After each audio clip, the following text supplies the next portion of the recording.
தனது முதல் கடல் விமானத்தை வந்து ரிஷிகேஷ்ல 2026 ஏப்ரல் 6 அன்னைக்கு வந்து டெஸ்ட் பண்ணிருக்காங்க. சீ பிளேனை வந்து ஃபர்ஸ்ட் இன்ட்ரடியூஸ் பண்ணவர் ஹென்ரி ஃபேப்ரே, பிரெஞ்சு இன்வென்டர்.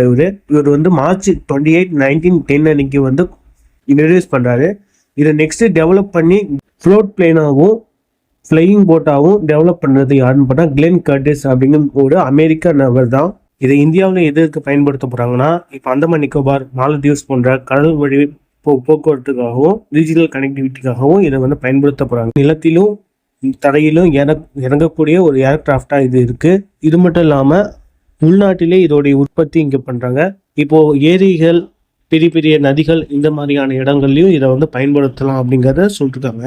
மொத்தம் 19லேருந்து 20 பேசஞ்சர்ஸ் வந்து பயணிக்க முடியும். அது மட்டும் இல்லாமல் 500லேருந்து 600 கிலோமீட்டர் ரேஞ்சஸில் வந்து கொண்டு போக முடியும். இதோடைய டோட்டல் ஸ்பீடு எப்படி இருக்குன்னு பார்த்தோம்னா 200 km/hங்கிற ரேஞ்சில் இருக்குது. இந்தியாவோட சீப்ளைன் ஆப்ரேட்டர் யாருன்னா ஸ்கை ஹாப் ஏவியேஷன். இவங்க மூலியமாக தான் லான்ச் பண்ணிருக்காங்க.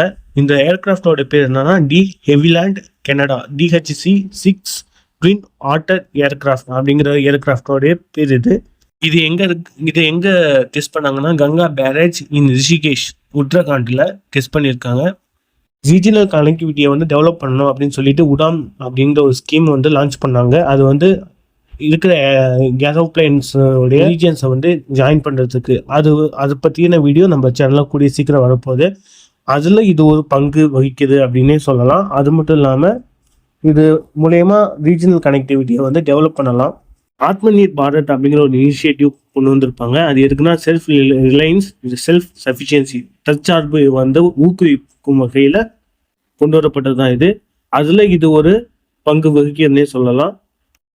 முக்கியமாக ட்ரேடு, டூரிசம், எமர்ஜென்சி போன்ற விஷயங்களுக்கும் இது பயன்படும் வகையில் அமைஞ்சிருக்கு.